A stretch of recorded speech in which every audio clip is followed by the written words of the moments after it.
last week we went over quite a bit, and it's going to be a lot this week too. This week, I want you to keep up with your regular meditations and your regular spell work. We've been working with that waxing moon energy, and we've got another week of the waxing moon, so you should do your best to keep fine-tuning your spell work and using the lines from that Grand Money Incantation. I like this incantation because it aligns with the 4 laws of money. But if there are other incantations, money chants, mantras, affirmations, etc. that resonate with you, you are obviously free to use those. I just find this one particularly compelling. You may want to stick with that Grand Money invocation for at least a month just to see if it doesn't help.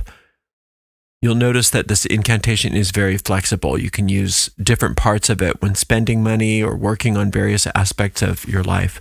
So you can mix and match the stanzas of that incantation to create custom incantations for whatever spell you're working on or whatever situation you find yourself in. It's a pretty cool incantation, if I do say so myself. I've also included for this week 2 new meditations, and I recommend listening to each one of those at least once and then using them as needed. One of them is called Increasing Your Financial Inflow, and it complements today's homework on boosting your income. The other meditation is more mystical, and it's titled Working with the Spirit of Money.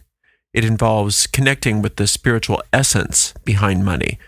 Much like buildings, homes, countries, wells, rivers, trees have their own spirits, money has its own spirit as well. And this meditation can help you manifest on higher levels without falling into a lot of the greediness that sometimes comes with manifesting money. You will learn to be able to manifest larger and larger sums of money in ways that benefit you, the world, and keep you spiritually minded. Stick to your daily manifestation list for at least 28 days. If you skip a day altogether, start over from day 1. If you don't complete everything on your list, that's okay.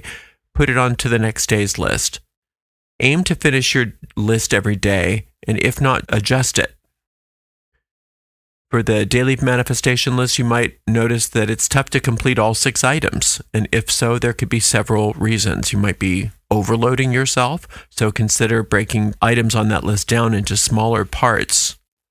Or you may encounter resistance that feels like laziness, but it's not laziness. Resistance as laziness stems from a reluctance to change the status quo very frequently. So if you want more money or a better lifestyle, part of your mind might actually be holding on to what's familiar and consider the change that you're hoping for to be threatening to it.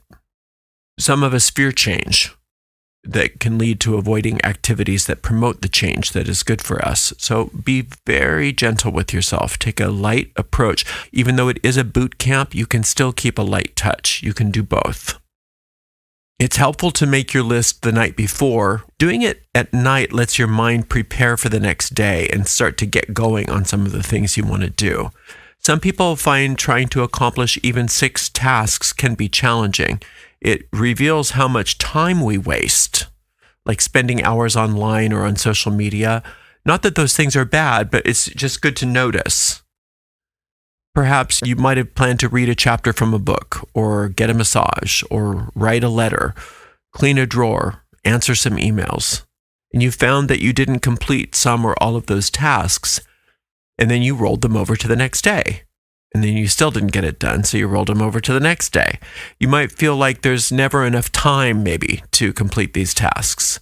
Yet you notice that you spend hours on other unproductive activities.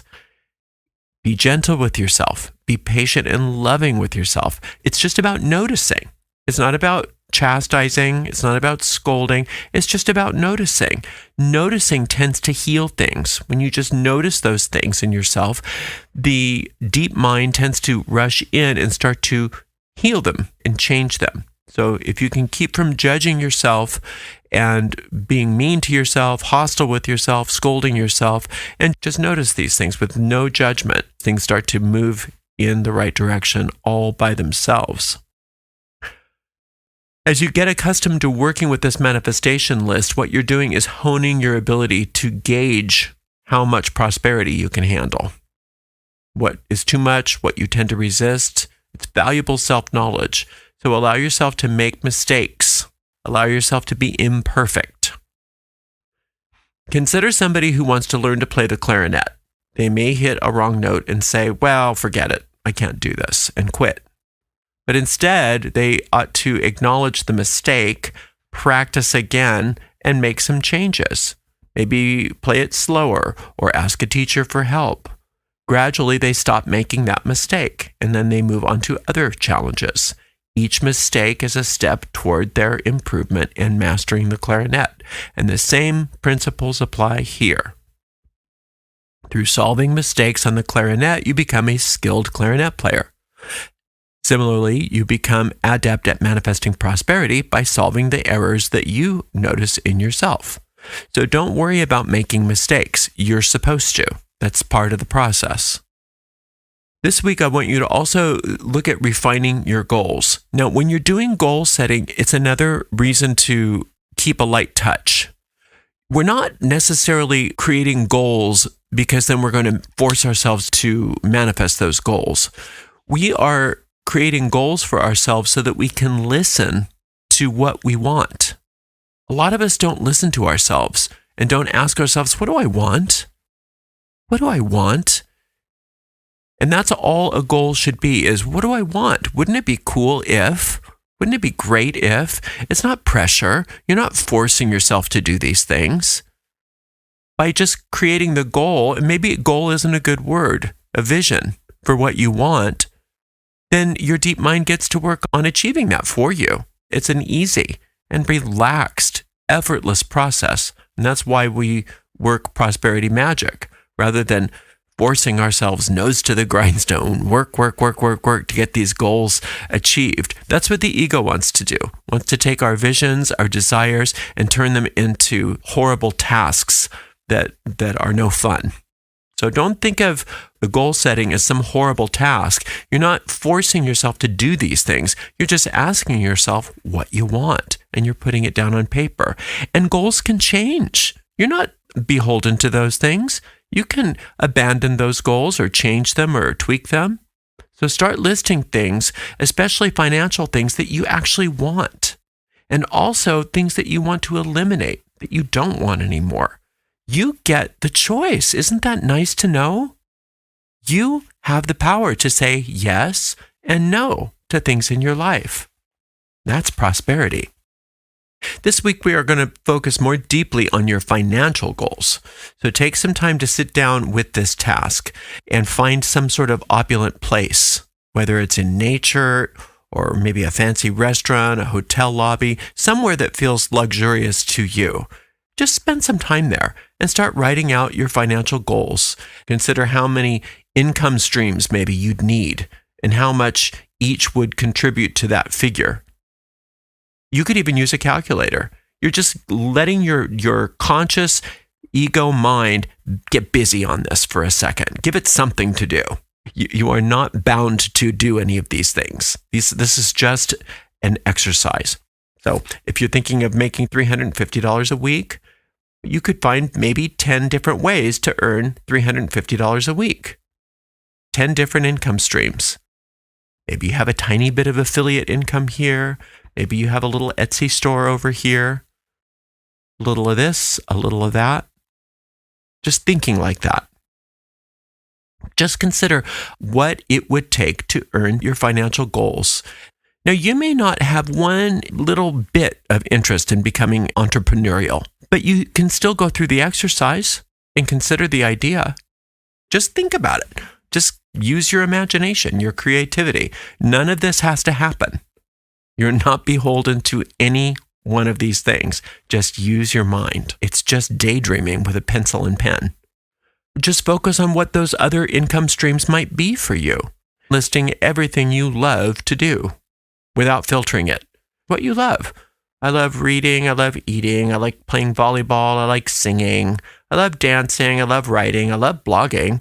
I love surfing on the internet. I like scrolling through YouTube shorts. I love sleeping. I like staying in bed and eating bonbons. Just write them all down. And then just keep adding more items until you can't think of any more. of your favorite things that you do. Try for at least a page or two of activities that you love. After listing your favorite activities, just start brainstorming. Don't be practical right now. Don't be practical about it. Just focus on pure creativity. Come up with ways you might be able to earn money from those activities, even if they seem ridiculous. Remember, people have found ways to monetize anything in this world. And the only thing it takes is you allowing your creativity to flow. Be as creative as you can. All the activities you love and all the potential ways that you might be able to make money from them, even if they seem crazy. Keep brainstorming until you are exhausted, like a hard workout, and you can't do it anymore. And you can take several days for doing this if you want. You can repeat this process multiple times. But once you've done that, go through your list and notice if there are any ideas that seemed interesting to you. Like, well, actually, that's a good idea, and I could see myself doing that. Again, you don't have to commit yourself to doing it, but just put a check mark by it. And then tell yourself, wouldn't it be cool if I had a business doing that? Highlighting the ones that seem really interesting and fun, easy for you, fascinating for you. Taking those highlighted items and really thinking about them, mulling them over in your mind. You could make a separate list of those things, of those items, and choose the one that sounds the most fun, the most feasible, and the most interesting. And this could be something that you decide to create a second stream of income, should you desire to do that. Just notice that you have something that you love to do and that seems feasible and that you could make it work. Just notice that you have that if you want to. And then you can start using magic to make that happen for you if you decide you want to do that. There are 3 main ways that we can earn money, excluding found money and gambling. So if we take found money or gambling off the table, you could trade your time for money, which is the way most of us do things, as at a job. You work a set amount of hours and you receive payment for that.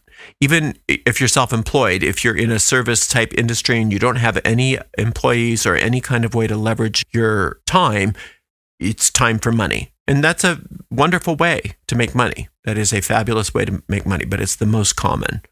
The second way to make money in this world is investment income. That's where your money is earning more money through interest or dividends or capital gains. And it's feasible for us to do that, but that's not our main focus here because most people don't have large amounts of cash that would be necessary to earn enough investment income to create a stream of income that's going to be meaningful. So we're going to put that one on hold right now. The third way is through a business generating profit without trading time directly for money. And this happens through a type of thing that is commonly called passive income. And that means just leveraging your time. And this can be done through hiring people to do most of the work, earning royalties from books or songs, creating online income streams, all kinds of different ways that you can create income from a business that don't involve trading time for money directly. So it's one of the best ways. Some of us have businesses or products that do that. Or maybe there's products that you want to create. Maybe you're really into candles, or you're really into, perfumes or things like that. There's all kinds of possibilities. Maybe you're a musician. Instead of saying one income stream is royalties on your music, you'd specify it's royalties from one particular song or album. That's one separate stream of income. So you're not thinking about my music is a stream of income.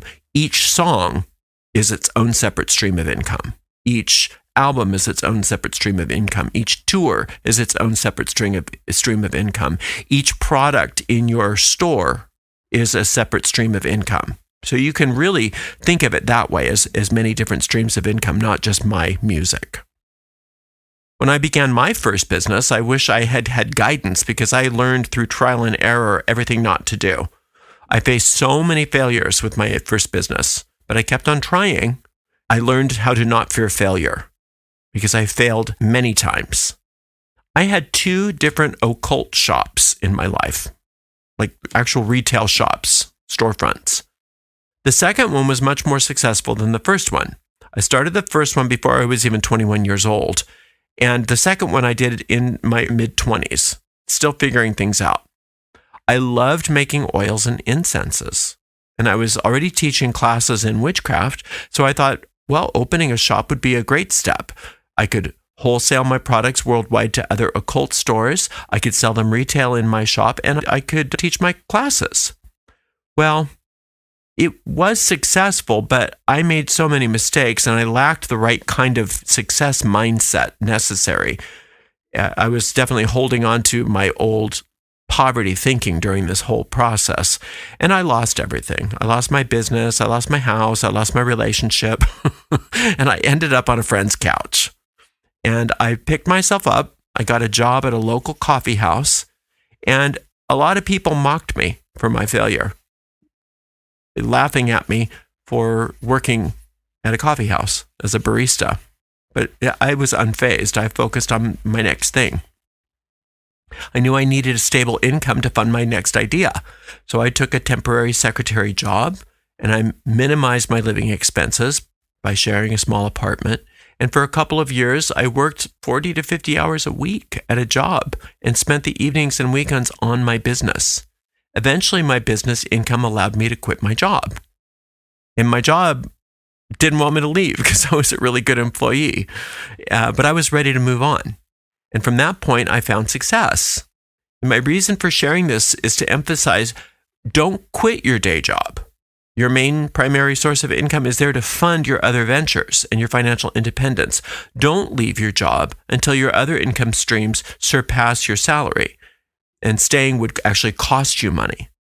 It was costing me to stay in my job at that point. The time spent on making spreadsheets and typing could have been used to make more money in my business. So that's when I decided to leave because it just didn't make sense. And not only that, but it was so many hours. I didn't have to work so many hours in my business. I had to work so many hours from the 9-to-5 job. So I decided to quit and leave. And it took me a few years of doing that. But with the knowledge I have now, I know it could have been a lot quicker. If I had used a lot of these magical principles more successfully, I wouldn't have had to go through so much of that hard work. Appreciate your primary income source. Be the best employee or professional you can be. And if you're not employed, your first step is maybe to find a job or to create something that does provide a primary source of income, which will support your other ventures should you want to create other businesses. We think about creating other businesses as something that big financial people do, is really important people with business degrees, people with experience. They're those people over there. But your business doesn't have to be anything big and scary. It can be just a small little income stream. A small little income stream. And you don't have to do that. You don't have to do that. But it's a wonderful way to leverage your magic so that there is a way for the universe to provide that income to you as your prosperity consciousness grows. So having some income streams is not a bad idea. Sometimes those little insignificant income streams that we just thought were fun end up being our main sources of income later. So just think about having passive income streams. You can be an entrepreneur in your way. Sometimes entrepreneurs, when they're successful, look like they work really hard. But the most successful ones aren't working hard at all. They just are doing what they love. What do you love to do the most? And if that's all you were doing and you loved it so much and you kept doing it, it's not because you're working hard. It's because that's what you want to do with your time. So if you can find a way to leverage some of that time to bring income, what a wonderful idea. So you don't have to be an entrepreneur and you don't have to have separate income streams, but it would be malpractice for me to teach a course in money magic and not mention how powerful it is to have those multiple income streams and doing what you love to do on your terms.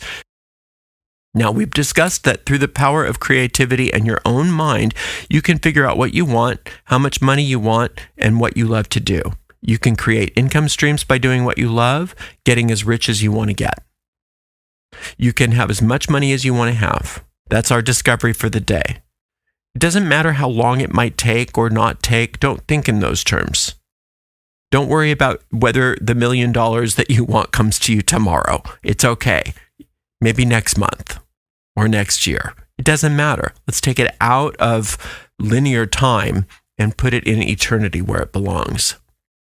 Keep track of your daily blessings so that you can see your progress. Your ego mind always wants to look at what you don't have and how hard everything is and how bad everything is, because it's a creature of lack that exists as a habit in our mind. But you have so many things that are working for you and so many blessings. And as you work this magic, your blessings will continue to increase. And you want to make sure that you're focusing on those, because what we focus on tends to increase. So your blessings are going to look much different in about a month or two compared to what they look like today. It's like a snowball when it gains momentum. So to achieve the financial success you want, it's crucial that you have a surplus. And you can't expect to become wealthy without a surplus. So many people have started successful business with just an idea, but it's easier if you have a little bit of money. So start by paying yourself first with whatever money is coming in, even if it's just 1% of your net income. Ultimately, it's a good idea to aim for 10% of your income is what you save, but go with whatever's comfortable. Whatever's comfortable, but pay yourself first. Pay yourself before you pay your bills, before you pay your taxes, before you pay anything. Pay yourself first, even if it's a tiny little bit of money in a savings account or in an envelope somewhere. A tiny little bit over time can become quite a bit of money. And it's not so much the money, it's the idea that you're worth it. That I'm going to pay myself first. I am the priority before anybody else. A part of everything that I earn is mine to keep. We don't think that we're worth it. That's why people don't save. It's not because it's so hard. The reason they don't save is because they don't think that they're worth it. They think everybody else comes before them. Everybody else is more important than they are. But that's not true. There's nobody more important than you in your life. Pay yourself first. Get into the habit of putting away a little bit of money. It doesn't have to be anything that causes you stress. In fact, it should make you feel wonderful. And don't dip into it. No matter how much you think you need it, that's your ego coming up with reasons why you can't have anything. Don't dip into your savings unless you want to do something with it, like start a business or buy some wonderful luxury item or something for yourself. You don't dip into it because there's some so-called financial emergency. If there's a financial emergency, you can use your creativity to find a way out of it without dipping into the money that's there for you. It's there for you. That's yours. Nobody gets it but you. And you do what you want with it, not because you feel like there's some sort of horrible thing that's going to happen unless you give up what's yours. That's a horrible piece of misinformation that we all swallow. We come last. No, you come first. Bless your savings as a magnet for growth. Perhaps eventually set aside part of your savings for investments, part of your savings to start businesses, part of your savings to buy things that you want. Whatever. It's yours. It's your money. You do what you want with it, but don't give it away to things that you don't want. Not all savings should be used for things like investments and starting businesses. Some of it should just be for you to go on a vacation or buy that purse that you want, clothes that you want, car, or whatever it is that you want, and not feel guilty about buying what you want with your money. Nobody teaches us this when we're growing up. Nobody teaches us that we get to do what we want with our money. And nobody teaches us that we get to have money for ourselves. All we learn is that we have to pay things, and we have to pay, and we have to pay, and we have to pay. So now you're going to pay yourself first. You're the priority. That's the law of savings.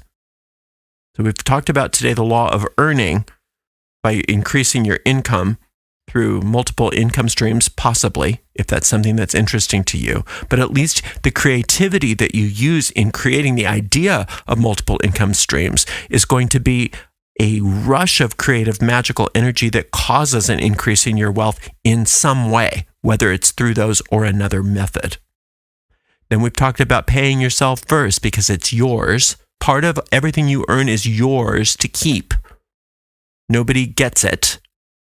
We're going to talk about the idea of tithing next. Think about the god and goddess for a minute. Masculine and feminine. Masculine and feminine principles of divinity. If you think about the god as being a rod or a wand, a straight line, and the goddess as being the cup, chalice, or a circle, the line on the left and the circle on the right resembles the number 10. And this symbolizes the unity of the male and the female as the number of increase. It's the magical number of increase. So to boost your finances, focus on the number 10. Train your mind that 10 is the magical number of increase. Every time you check your bank balance, in your mind, multiply it by 10, expressing gratitude. If you receive a bill for $350, declare, I'm grateful that $3,500 is on its way to me. If you get a gift of $250, express, I'm grateful for the $2,500 coming to me. This is just an exercise. You're not forcing your will upon the universe that this must come. True. It's allowing your mind to open to the idea of increase. If you're thinking in terms of 10, the magical number of increase representing the god and the goddess together, instead of saying, I've only got $5, you're saying, I'm grateful that $50 is on its way. Now, initially stick with multiplying by 10. But eventually, once that becomes normal for you, to really start seeing that things are increasing, then you can think of 10 times 10. You can be exponential about it. When spending your money, that line from the Grand Money Incantation states, every dollar I send on its ride comes back to me multiplied. Every dollar I now spend comes back to me 10 times 10. Get into the habit of seeing every dollar multiplied by 10 as the money in your mind. And once this becomes routine, you'll notice positive changes and increase in prosperity in the physical world because you're aligning constantly with that magical number of increase, 10. Now, the ancient practice of giving 10% or tithing has been misunderstood mostly by churches, leading to very negative perceptions of tithing. True tithing, or as we sometimes call it in the craft, the giveaway, isn't about giving away 10% of your income in order that you be blessed. It's about invoking the power of the god and goddess by regularly giving, especially if you or when you are facing financial challenges. It's not about clinging tightly to every penny and then expecting financial flow. That doesn't work. Instead, you have to prime the pump. You have to let go. Because remember, giving and receiving are the same thing, and giving precedes receiving in this world. So to maintain a flow of abundance, start by opening your hand a little bit. Get used to giving away a little bit of your income.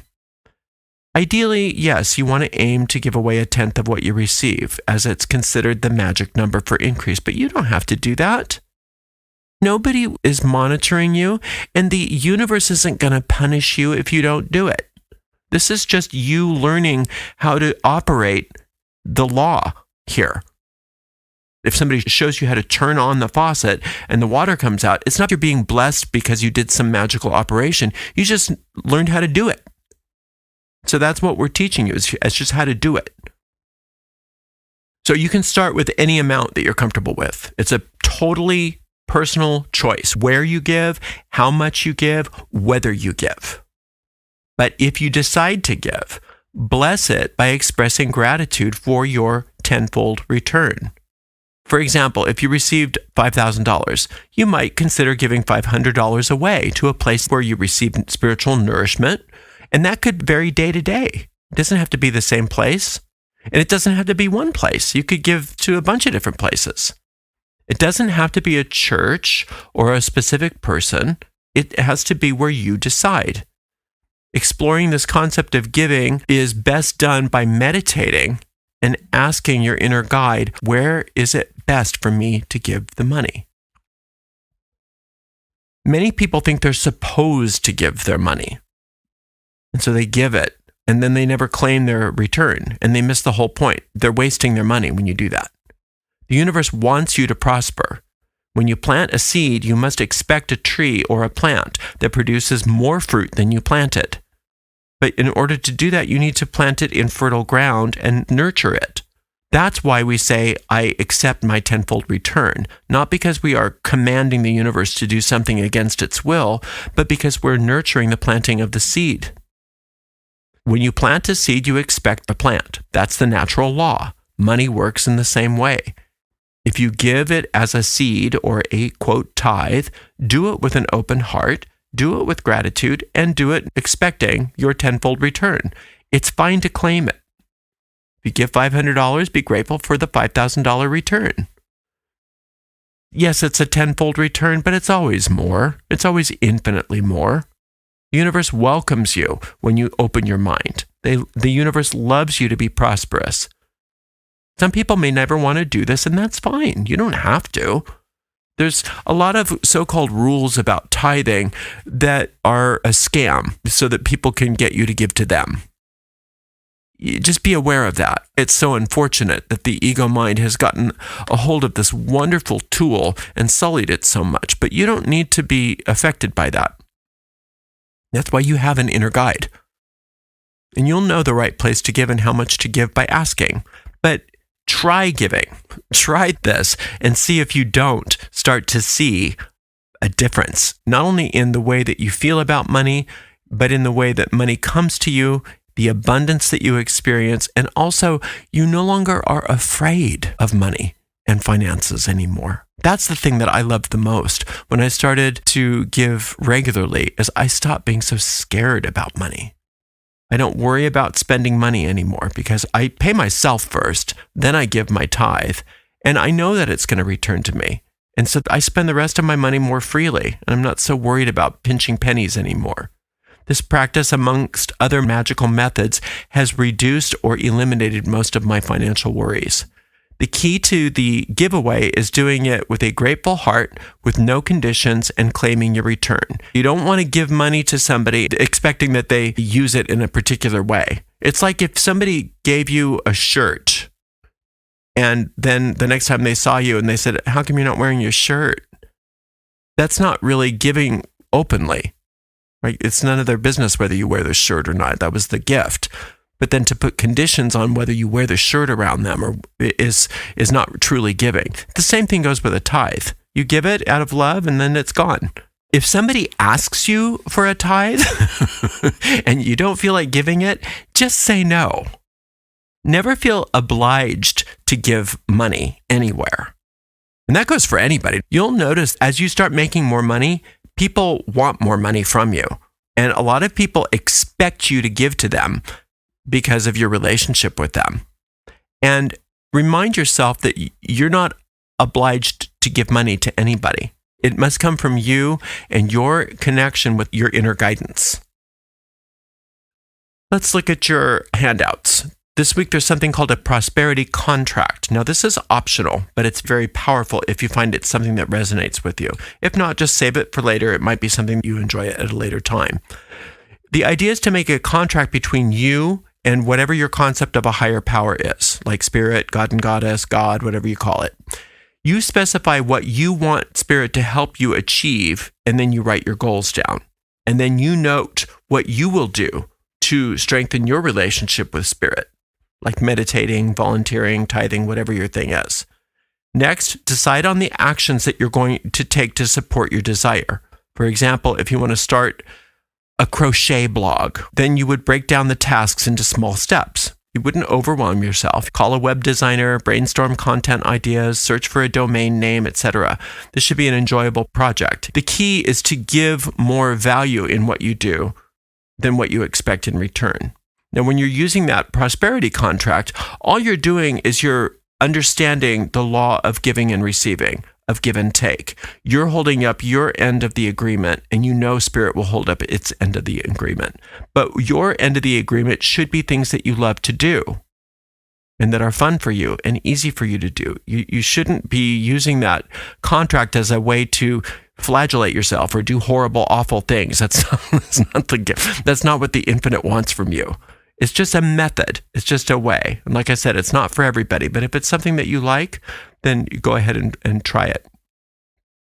But in any venture in life, the key is to give more than you expect in return. This way, you're always ahead. The universe always compensates you from one source or another. People who scam other people or offer really poor, junky products rarely succeed in the long run. Those who grasp this principle understand that giving more value than they receive opens the door for the universe to reward them in infinitely prosperous ways. This applies to your job too. If you consistently exceed expectations and perform your job joyfully and pleasantly, and you give much more than what's compensated, the universe is going to compensate you for that as long as you are open and receptive to it. You are always rewarded by the universe, but you must be open and receptive to those blessings. Regardless of your job or business, it's crucial that you keep learning and improving by reading, taking classes, honing your skills, and doing the best that you can do, no matter what it is, because you love what you do. If you don't love your job, maybe if you can't find a way to love it, it's time to start looking for something else. When you give more than what you expect to receive, the universe always compensates you if you are open to the blessings. Now, if you find yourself panicked about money, we're going to go over that a little bit more next week, but you do need to discipline yourself to stop panicking. Focus on some kind of positive thought or incantation that counters your worry. There's a technique that works when you're in a tight spot, and we'll discuss it more next week. But you must have some sort of concept of a higher power, whether you call it God, goddess, spirit, whatever. Something that represents the source of all life for you. And when panic hits you, decide to hand your problem over to this higher power and stop thinking about it. Stop thinking about the problem altogether. This requires great discipline and can be very challenging initially. You can use affirmations or incantations that resonate with you to keep your mind focused on that higher power. Like, I'm now being divinely supplied, all of my needs are being met.